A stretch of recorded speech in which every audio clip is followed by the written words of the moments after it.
Sinagot ni Asia's multimedia star Alden Richard ang mga umaaligid na intriga sa kanya sa pamamagitan ng Instagram story.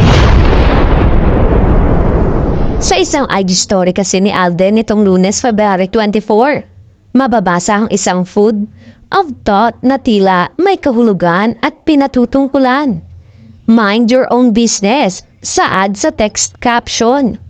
Ito ay matapos lumutang ang chika na itinigil na raw niya ang panliligaw sa kanyang Hello Love Again co-star na si Catherine Bernardo matapos ang nasabing movie.